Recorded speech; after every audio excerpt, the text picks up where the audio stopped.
right, folks, Galin here with Jacques Dufour, and look, we're in front of French Connection, but we're not going to talk about that to start off with. What we're going to start about is I'm wearing a hat that says, what does it say? Big Rock Blue Marlin Tournament. And we've been looking for somebody, and I think I found the person who's going to be at the Big Rock Tournament next, well, not next, is it next week? It is next week. The women's tournament starts Saturday, and then it's next week, Monday through Saturday. Okay, Monday through Saturday, and you're heading down this Sunday. Sunday to fish, start fishing Monday. Okay, now you say you have to fish 4 days? 4 days out of 6 days, yeah. All right, so it'll be Monday, Tuesday, Wednesday, Thursday, Friday. I'm a little slow. Saturday, okay. Yeah, so we pick usually 4 days where the weather's nicer, and I have 2 lay days in between. All right, so it could land up being 4 days straight in a row? That's or? it. If the weather's nice, probably knock it out in 4 days, or if there's a body of water that's showing up from further south on the Gulf Stream, maybe skip a couple days and then catch that body of water when it's coming up. I know I can ask you this question already. What's the 10-day forecast look like for next week at Morehead City? Yeah, it's looking okay. I think there's no big storms coming through, so it might be a little windy some of the days, but altogether on those big boats, it's very doable. Okay, when you say big boats, again, we got Jordan Lake here. Some people may think 20 foot, but we're not talking a 20-foot boat, are we? Yes, no, most of them are going to be 40 to 70 feet. There's a 40 to 70 feet. Yes. Okay. Some of the bigger boats are even 80 some foot. So that's some beautiful boats. It's always worth going just to look at. What size boat are you going to be on? I'll be on a 55-foot Jarrett Bay. Okay. And so that's already a very respectable, beautiful boat. Hoping, to get some bites. When did you first start doing this? Let's start with Big Rock first. When did you start participating in Big Rock tournament? So I haven't really participated, but my 2 oldest boys, Jackie and Patrick, fish full time, and since the age of 16, they've been mating on boats. And so usually Big Rock is when school is out, so they were usually mating already on boats at that age. Okay, and some of you may know his sons, because some of you have been in this county long enough. Maybe your kids went to school with these guys. Yeah, they all went to elementary, middle school, and Northwood right here in Pittsburgh. Yeah, and I saw some pictures back when they were younger, I think just in high school, where they were actually already working on the boats. Yeah, so we have a fishing business with federal permits for bottom fishing or pelagic. So since they've been able to drive a car, they're down there most weekends or throughout college, have been fishing full time, getting some income that way. And after college, went fishing full time. So Jackie fishes mostly commercially, does some charters also on our boats. Patrick's been working on charter boats, and now is working on private boats, the Welder's Ark, and so he just does tournaments. Well, them being Chatham County boys, where do they usually, could they hire these guys to help, or they're not the commercial fishermen, because that's totally different, but for the private charters? Yes, so Jackie does a lot of bottom fishing charters. Okay. He's also specialized in sword fishing, daytime sword fishing. They really started catching them in North Carolina in 2016, where we started targeting them, and that first year, out of 21 trips in a row, they had killed 47 fish. So that was the start of the bottom fishing for sword fishing. Now let me ask you this, because you just mentioned daytime sword fishing. Why daytime? Okay, so usually in the past you fished for swordfish at night. Okay. As they come to the surface, and you would be able to fish 3 or 4 rods closer to the boat. In the daytime, I mean, it's hard going 50 miles out at night and being all alone there. During the daytime, it's more pleasant, fishing 1 or 2 rods, and that's why it's called daytime. But so you're fishing on the bottom. Okay. So how deep is that bottom in most cases of that we're fishing? Is there a range, or? Yes, so it's off of the continental shelf, and that's going to be in 1,400 to 1,800, maybe sometimes up to 2,000 feet. So you have to have a line that goes down 1,400 to 1,800 feet. That's it. All right. And we're usually in the Gulf Stream, so you have a weight that's 8 to 12 pounds. 8 to 12 pounds. Okay. This is interesting. I'm learning more stuff than I'm just going to check to make sure this is recording correctly. Okay. We are recording correctly. Fantastic. I'm doing that because the last one got interrupted by accident. Okay. What pound? What test pound? What's the proper term? What am I looking for? Pound test. Pound test for that kind of a line. So for the swordfish, usually you want the thinnest line you could catch. Just because it doesn't catch the current as much in the Gulf Stream. When you say thin, are we talking this thin or like we're talking 65-pound test? Okay. On a braid line. Gotcha. Maybe 80-pound test. And then the leaders, of course, go thicker. We have a line that's going to be a 200-pound test or something like that as the leader to the fish. What kind of hooks are you putting on the end of that line? They're not very big hooks. It's usually a 10-odd hook, a single hook, rigged up with the belly of a mahi or barracuda or even little eels. That's what they use as a bait. All right. Eels, I understand. When you say the belly of a mahi, what do you mean? Yeah, so dolphin fish or mahi have a nice tough bellies, so they'll cut off a strip and do a nice presentation sewn up.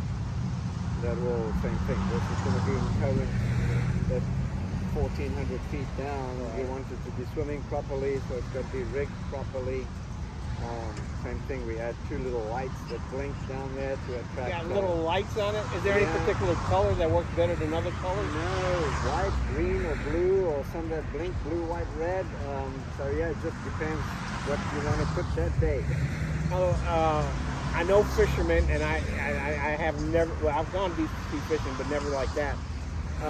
Are there superstitions or like lucky charms involved with it? Do you kind of figure if I have a blue and white light versus an orange and red light? Or... Yeah, we're not too much into the superstitious stuff. Well, even I know some fishermen are really particular about not having bananas on board. Having bananas on board really Bananas. bother. Why would having bananas on board bother you? I don't get it, but yeah, a lot of fishermen will not even get on that boat if there's been bananas on board. Okay, you learned. I guarantee there are people out there that have learned something that do not take bananas out on the boat, or you may not have any luck. Yeah. All right, so we've talked about, and the boys are now what, 28 or 30 years old. Yeah. Right. So yeah, it's been a dozen years since they started out. Now, when they started out, were you going out with them as well, or you just let them go? Yes. No. When we started, I'd pick them up 15 minutes early at Northwood, then drive there most of the weekends when the weather was fishable, and so that's how we started before they could drive. Where it really started was in Senegal. We lived 10 years in Senegal, and since they were 2 years old, they came on our small 20-foot Mako, 22-foot Mako, and when you go offshore, you stay offshore all day. So they've got salt water running through their veins. Right. Let's talk about that, because I have gone where you leave, I think early in the morning, 6 o'clock, and you may not get back till about 4:30. Describe, let's concentrate on the Big Rock tournament. Yeah. Describe what, and they may not be an average day, but let's assume you have an average day. Describe how that day proceeds from before. So let's start with from the day, when you wake up, or if you want to, do you do preparations the night before? Yeah, so usually you would have all your baits, most of your baits rigged up already the day before. How long does that usually take to do? An hour, 2 hours, just the same thing. You want them to be perfect. This is a big tournament. Rigging your lures, everything's going to be new line on the reels. There'll be new leaders, new hooks. Everything's going to be perfect. And why are you using all new lines and leaders and everything else? Just to make sure nothing's being chafed or there's no weak point. Because we're talking serious money if you hook a big one. All right, I'm just going to jump. We're going to come back to the day when you say serious money. Yeah. How much money are we talking about? Well, I think the prize money for the whole tournament is over $2 million. So there's lots of categories. The think the first 500-pound blue marlin brought to the scales was 800,000. So yeah, but back to how the day Okay. starts. It will You start start the at, night before. at 4 o'clock or 4:30 in the morning. Get Okay. up, have your cup of coffee, go to the boat, get everything set up, and then slowly take off. Lines in are going to be at 9 o'clock in the morning and fishing till 3 o'clock. So usually you would like to come on the zone that you choose. You get some satellite shots of the water temperature and whatever else tide and When you stuff. say satellite, is this an app that you're using, or? Yes. Okay. So you can, on the computer, kind of see the water temperature and see where the currents are and all that. Try and figure out where you want to start. And so you usually will head out to that area, be there 30 minutes or even maybe an hour in advance, and just puddle around and try and figure out where you're going to put your lines in at 9 o'clock. So you can drop them in at 9 o'clock. I assume you can't drop them in at 8:59. Nope, there'll be all the lines are ready. If you're on the boat, the lures are there out, the dredgers are on the deck, and then you count down, and on the radio they announce, okay, 9 o'clock, lines in, and you put your lines in. So is there a general bandwidth that all of you need to monitor? Is that how it works? Yes, usually it's, they choose a channel, usually it's channel 72 for the big route, and then you can hear everything that's going on.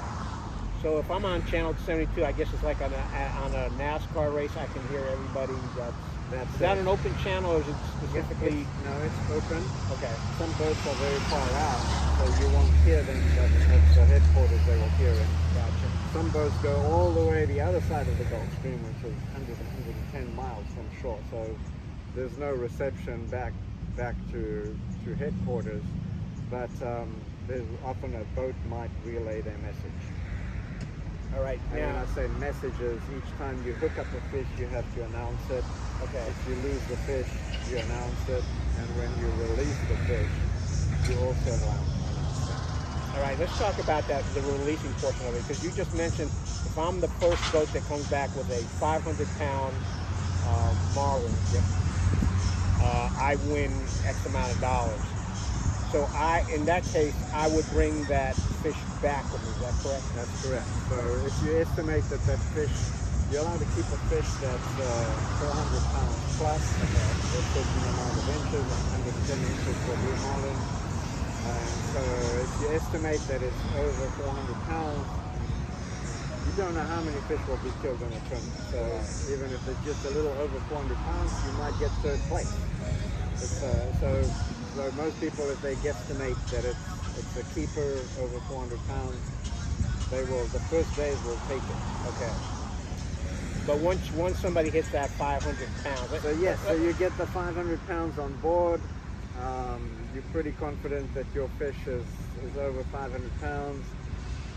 Then you'll run in and weigh it. If it's over 500 pounds, I mean, then you've won that day. okay, so you're done for that day. Yeah. So you don't want to sit around with a 500-pound fish in the boat and not come back as soon as possible. Yeah, because I mean, if he's 510 pounds, he could very easily lose 11 pounds of his weight. All right. If you keep on fishing for something else. Because it's dehydrating, or that's That's it. happening? Yeah, it's pretty hot this time of the year. I can feel it now, and we apologize for being out here. I That's apologize it. for putting you out here, but That's we'll be fine. okay. Because we're talking about a subject you love, which is fishing. Okay, so you get that 500-pound, and let's say you get it on the first day. How far out do you usually go? Because you mentioned someone going out in 110 miles. The average, and again, I don't know how fast your boats go, because the biggest boat I've ever owned is 22 feet. How quickly is my boat going, and how quickly would it take me to go out? 110 miles, that's the other side of the Gulf Stream. Okay. So that's not where, there's just a few boats that might try going out that long. Are they crazy, or they just think they're going to be lucky? They'll have the other side of the Gulf Stream to themselves. Okay. That's the point, is if they've seen a good body of water that they believe there's fish in, they'll go there.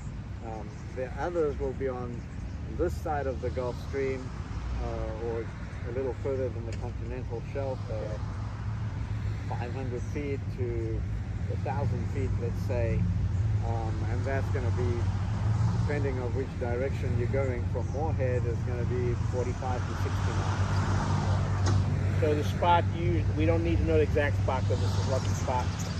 You're going out what, about 60 miles? Is that about general? Yeah, or depending if we're same thing. It might be 45 miles to 60 miles, as I said. It's just depending if you're going a little further south or going southeast. That's about the general direction. And that, as I said, it's those satellite shots that will tell you really where you want to start. And you'll probably see a lot of boats. Everybody's got that now. Right. So you'll start off in a pocket of fish with 20 boats fishing in the same area.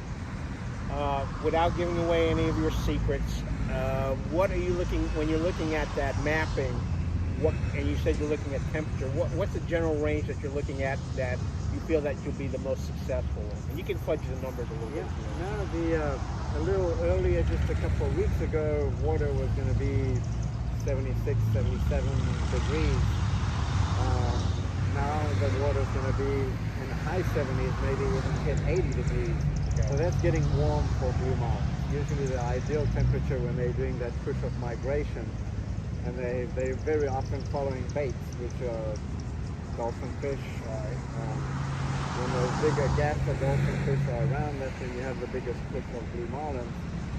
And that water is 75 to 77 degrees. Might be a little bit higher than that, but that's an ideal temperature for those fish. So looking at the mapping, you can generally tell, hey, this area is not even worth bothering. This area may have a better potential. That's it. I'm trying to find an area that does not have current. If there's a lot of tide, as they say, the fish are less likely to bite than in a body of water where you have an eddy with the right temperature and no current. That's the ideal area to fish. Now you mentioned earlier bottom fishing, and when you're going after blue marlin, are you bottom fishing? Again, I don't know anything about this subject. Are you picking out zones within that depth that you want to fish in? Yeah. So on all these pelagics, it's going to be pulling lures on the surface. Okay. Most boats are going to pull 4 or 5 lures. Then they'll have dredges. A dredge is pulling like plastic fish, schools, that looks like a school, that you manage to pull down a little bit with a 10-pound weight. So it's under the weight of all the. So you're trying to fool these marlin into believing you're pulling fish behind you. That's it. How does that work out? So they will come out. Oh, they do. Okay. They come behind the dredge, or they will take straight away one of the lures. But if they come behind the dredge, then we have usually 2 rods rigged up with a bait, a true bait, instead of a lure. So your dredge that you're pulling, are there any hooks or any bait on that, or is it just to track them and then you're hooking them with your? There might be the last bait behind. You might put natural baits, okay, like Spanish mackerels and things like that. If they come behind that, you can what you call it bait and switch, and so you throw out a natural bait, bring it close to them, pull the dredge away, and then you will take your bait. Right. So there is a technique to this. Yep.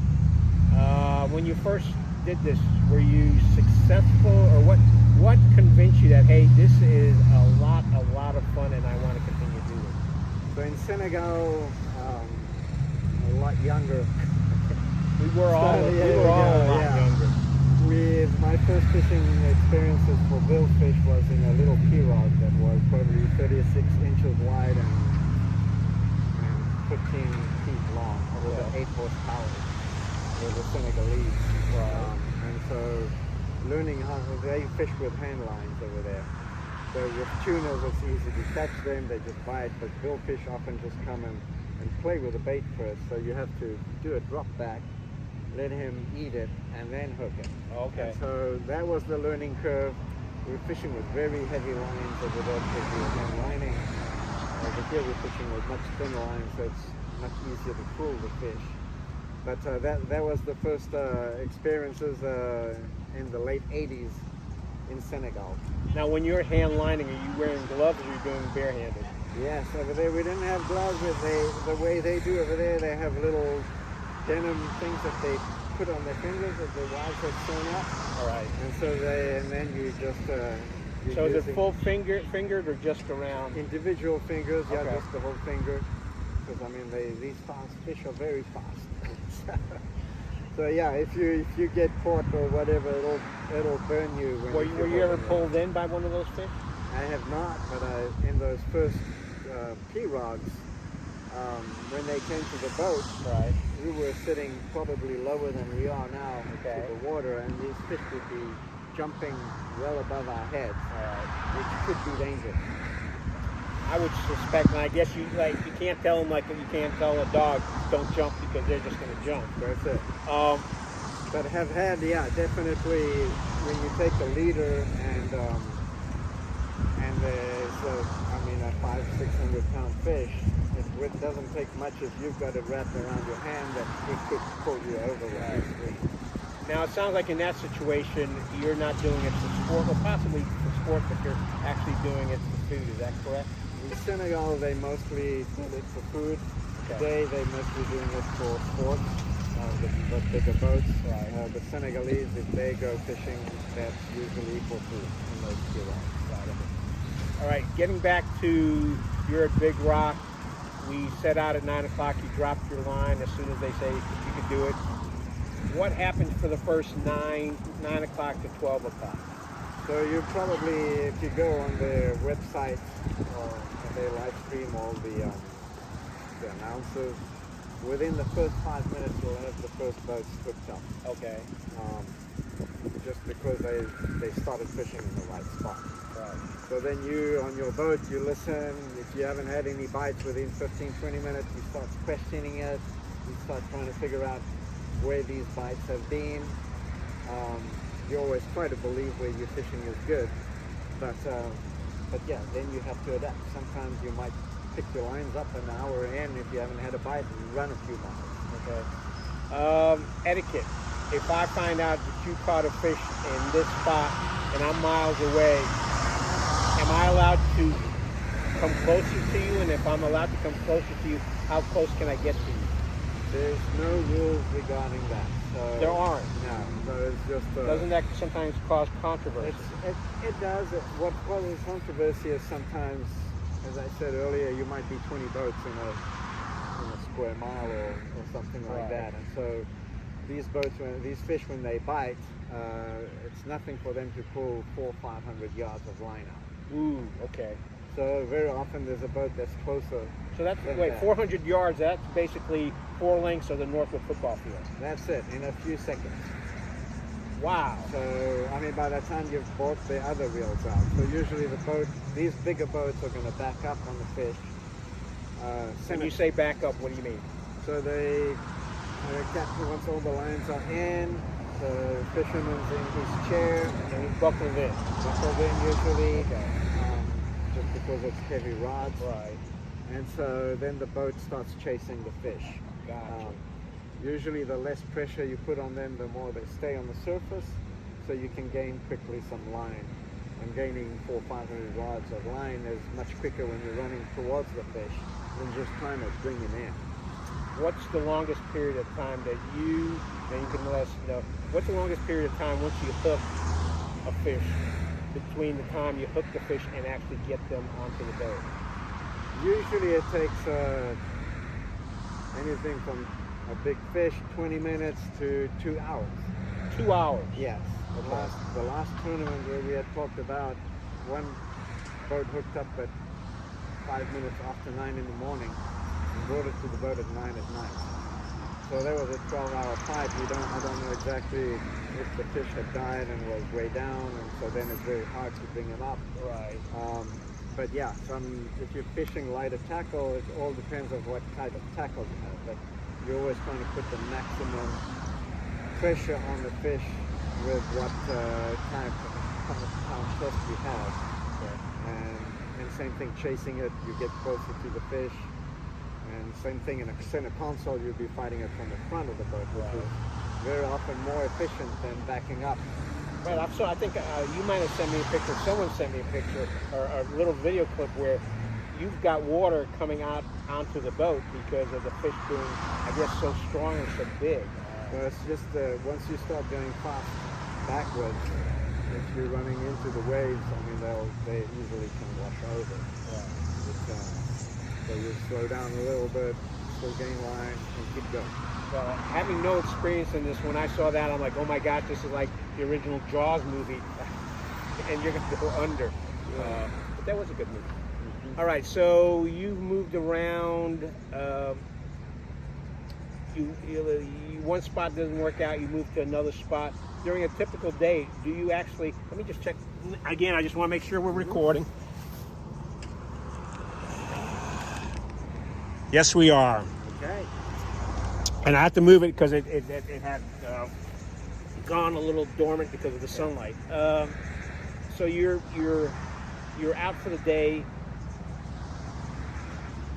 How many bites or how many are there days where you're going to just totally miss out? Or yes, there will be boats that don't get a single bite in the whole day. So I don't know how many boats will be entered this year. Last year there was almost 200 boats. So when you divide the number of bites by 200 boats, there's maybe 10% of the boats who get a fish. So there's a lot of luck. The big rock starts now. If it had been 2 weeks ago, there would have been probably hundreds of fish that would have been released. Just because that's when the migration was. Who knows? There might be a good body of fish coming through. Right. And lots of fish caught, but you can never tell in advance. But a good day, I mean, if you have 2 or 3 releases of a blue marlin, you're going to be on the board and looking good. All right, so you mentioned the 500-pound. How do you get awarded points, and how do you get the prize money? What do you have to achieve? Yeah, so there's like all kinds of categories. I don't know how many there are. I think they added some this year. And the entry fee for all the categories is close to 40 grand. Wait. Oh, for all the categories. But Yeah. there's a lot of categories. I think it's like $5,000 to enter. Right. Okay. Yeah. So I mean, So if you want to enter all the categories, you're talking about having to spend $40,000. yeah, You hang out with some rich people, don't you? very lucky for them to accept us to come with them. Well, that's because they like your There- boys. there You, we I go. don't know that much, but your boys they probably like a lot. Yeah. All right, so you're doing.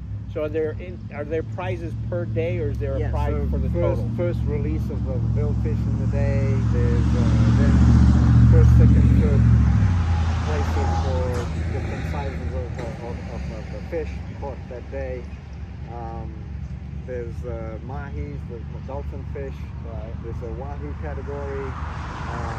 So yes, there's different. Each category offers prizes. What happens to that 500-pound fish that's brought to dock? Is that I guess the boat gets to keep it and decide what they want to do with it? What usually happens with those fish that are kept?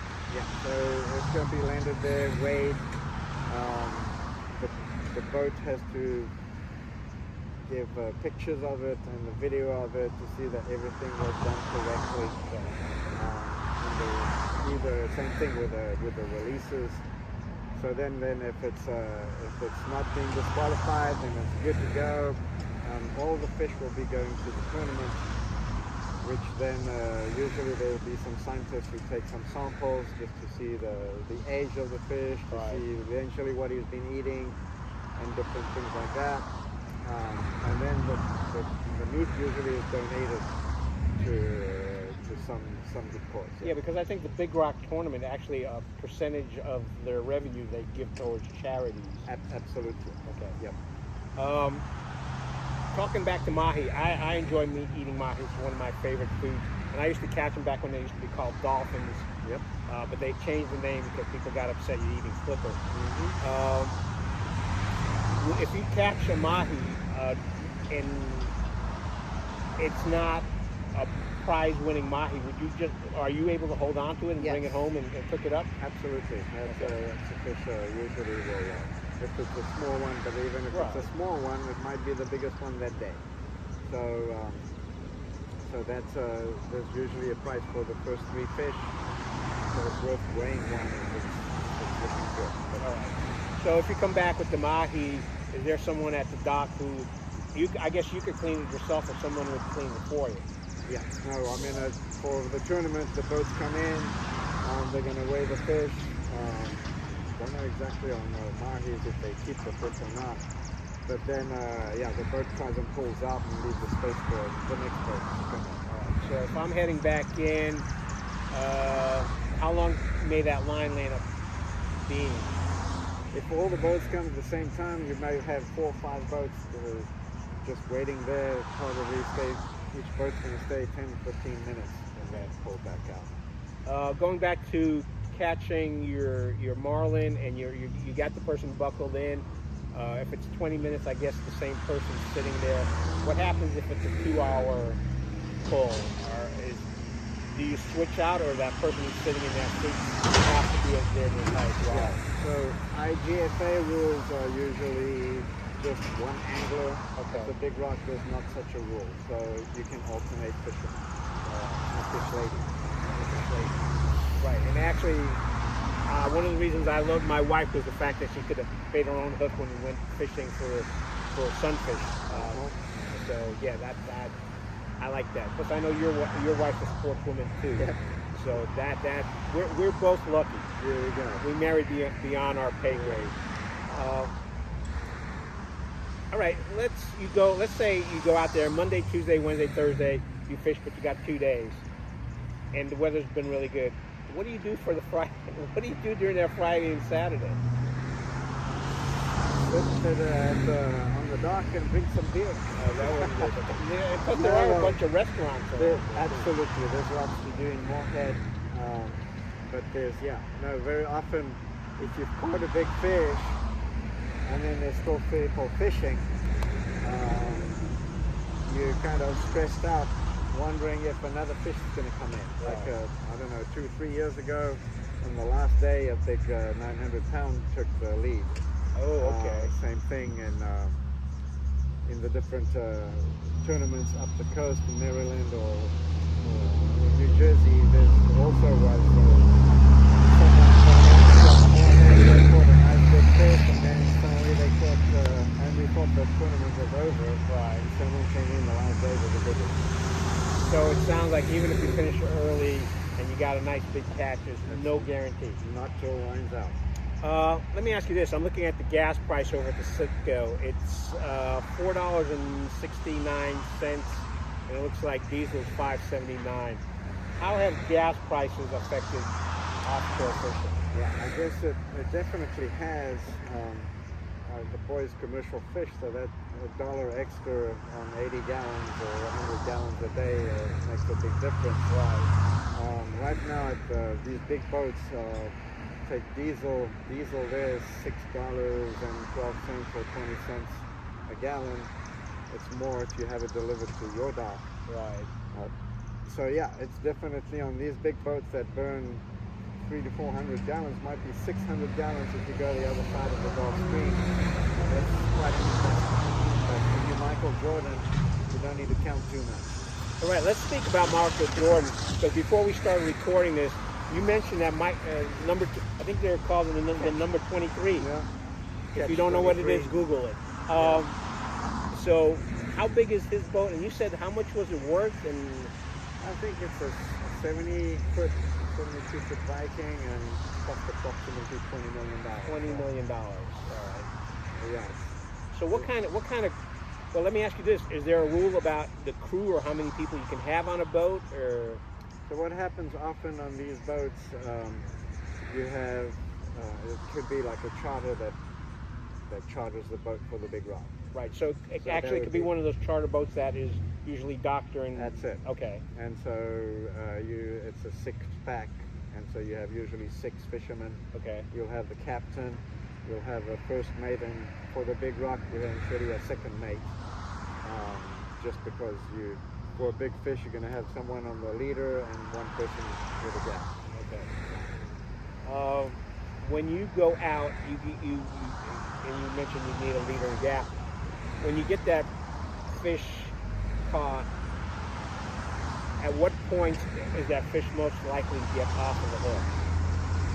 That's any time. Sometimes, well, the rules are once you touch the leader, you can call that fish as a release. Okay. Often if you're hesitating, if it's 400 pounds, you might have him on the leader. He might give a head shake and just throw that hook. So yeah, it just all depends sometimes where it's hooked, how it's hooked. But yeah. Yeah, I think even us guys who fish the little fish, we've had that frustration. Get them just close enough and often boom, they're gone. That's it. And that with swordfish, that happens. They're very, very soft mouth and flesh, so they very often will have a beautiful fish very close to the boat. And that's why with swordfish, we usually have a harpoon. Okay. And we'll harpoon the fish as soon as in range. But you don't harpoon marlin. No. For any of the billfish, you're not allowed to use a harpoon. Gotcha. Is there anything else we need to know? Because I'll tell you what we're doing. Jacques' going to run out with his crew, and you're going to have, what, 5 other people on that boat? Or? Yeah. And since he's a Chatham County person, we're going to do a storyline on the Chatham Journal website. So we're going to have day 1, day 2, day 3, day 4. If there's a skip day there, we'll just have it. He's agreed to get us pictures and maybe a few video clips, and we'll post it and share it with you. If there's other folks in Chatham County who are doing this, please let me know. I think this is an interesting story. I'm glad I was able to find someone who's actually going to do this. For half. How many years have you competed in this tournament? Well, the boys since they're 16, so like 14 years. Okay. Yeah. But you haven't gone out every 14 years. They have. No, yeah. Okay. So how do you decide when you're going and how do you decide when they're going? I've always wanted them to enter our boats, but the entry fee is like going to Vegas. It's a lot of change. It is a lot of money.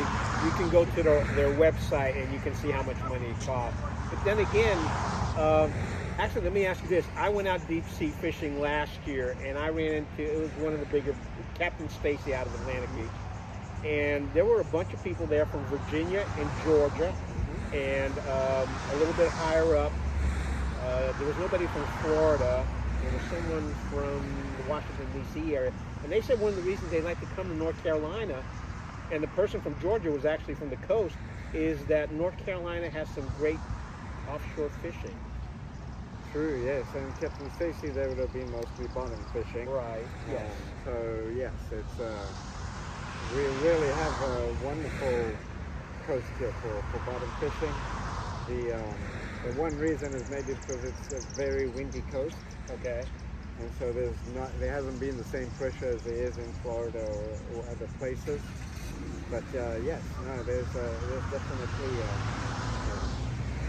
beautiful fishery, whether it's for black sea bass, whether it's groupers, whether it's the tilefish and golden tiles much deeper. So yes, no, you catch a lot of Vermilion snappers and triggerfish. There's a very big variety, and the boys fish 52 weeks a year. I mean, in December, end of November and December, they concentrate on bluefin tuna. That's a wonderful fishery. So yes, no, there's a big variety. So what do they do when they go on vacation for fishing? Very unfortunately, sometimes they do. Oh, there's nothing wrong. Or maybe they go to the mountains. That's it. What I do want to finish up is we're at the French Connection. You have been in business here, like, people know your business, I think, from all over the United States, because they're like, yeah, they're the guys with all the stuff in their yard. Yeah. How long has that rooster been here? Well, he came in the last shipment, which was a month ago. A month ago. Yeah, but yeah, no, we've been here since October 2000, so we're going on 22 years. And you started importing all this stuff. You used to go to Africa, or you still do, on trips and find this art and all sorts of... Yeah, we started with French antiques, right? Because we were, the 13th antique store in 2000. Okay. Unfortunately, none of those stores were left, and we had to adapt to something else than antiques. So yeah, if you go inside, you'll see there's still some French antiques, but we do a lot of French and African fabrics, and all kinds of imports from about 20 African countries, different crafts and masks and statues. Okay, I realized you have to change to be viable and stay out viable. How did you decide to go into Africa and look for all this stuff? Well, we had just moved from Senegal. Okay, gotcha. Originally French. Wendy, my wife, is from Salisbury, but was a Moorhead scholar out of Chapel Hill. That's how we looked at this area. And so, yeah, keeping a link with France and Africa was important for us, and that's how we threw French antiques and African art.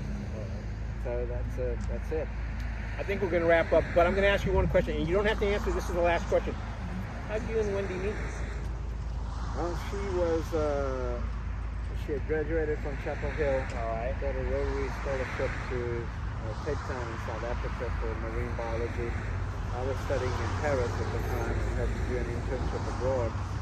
Went back to South Africa where I grew up, and our paths crossed, and that was in 1985. It sounds like fate, and I'm sure your kids appreciated that. What's your daughter doing these days, anyway? So Claire is in Wilmington working at Live Oak Bank. Okay. And then our third son, Mark, works with us over here. There you go. And actually, he makes is he the one who makes the handcrafted table? Yes, yeah. Okay. He started that during the pandemic. There you go. Folks, you need to stop by here, listen to the fish stories, the real fish stories, but look around. I think we've actually bought some artwork from you, some wooden products that I think we gave away as gifts that we appreciate. And then we also know we had picked up some stuff from you for our kids' rooms when they were small. So the neat thing about this too is your inventory. How often do you change your inventory? Yeah, we import a container from Africa every 2-3 months, and we do mostly wholesale with those products. Okay. So that varies a little bit each time. It's a different country, and otherwise, yeah, the metal that you see outside that we bring from the Monterey region in Mexico, and so that's much easier to bring over here. Right. But and then the French fabrics and African fabrics, those we keep on getting new ones all the time. Do you know what's the furthest somebody has actually come to your location here, picked something up, and how far out in the United States they've moved it out to?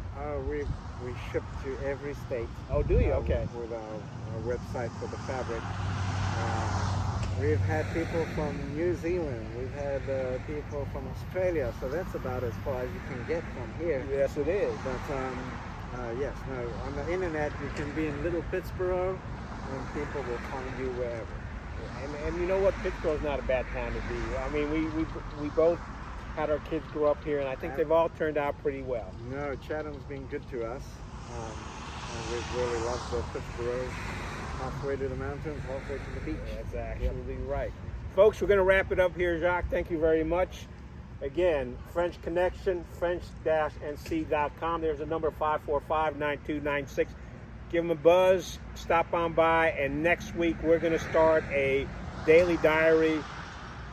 We will have at least 4 days on a rain date. He's just going to say rain date. Maybe take a picture of the clouds. I don't know. First time we're trying this, something unique, but thank you so much for taking your time talking to me. Come and chat fishing. Chat fishing. But look, if he gets busy, let him make a living. Thank you very much. All right, thank you.